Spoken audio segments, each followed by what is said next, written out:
ওকে, যারা নগদের মাধ্যমে ডিপোজিট করতে চাচ্ছেন তারা ফার্স্ট অফ অল নগদে ক্লিক করবেন।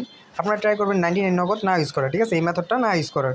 তো যারা 100 থেকে 200 টাকা করবেন তারা ইপে নগদ ইউজ করবেন, ইপে নগদ। আর 200 টাকা থেকে উপরে যেমন 300, 500, 1000, 2000 যত করবেন এটা ইউজ করবেন ইপে বিডিটি নগদ, ঠিক আছে, এটা ইউজ করবেন। যেমন সাপোজ আপনি 500 করবেন, ঠিক আছে, ক্লিক করবেন, ডিপোজিটে ক্লিক করবেন। ডিপোজিটে ক্লিক করার পর আপনার একটা নাম্বার দেওয়া হয়েছে, ঠিক আছে, এখানে দেখেন একটা নাম্বার দিয়েছে, এটা কপি করবেন। কপি করার পর আপনি আপনার নগদ অ্যাকাউন্টে যাবেন, নগদ অ্যাকাউন্টে যেয়ে এই নাম্বারে আপনি 500 টাকা ক্যাশ আউট করবেন। ক্যাশ আউট করার পর আপনি যে ট্রানজ্যাকশন আইডিটা থাকবো ওটা এখানে বসাবেন, ঠিক আছে, ট্রানজ্যাকশন আইডিটা এখানে বসাবেন এবং সাবমিটে ক্লিক করবেন।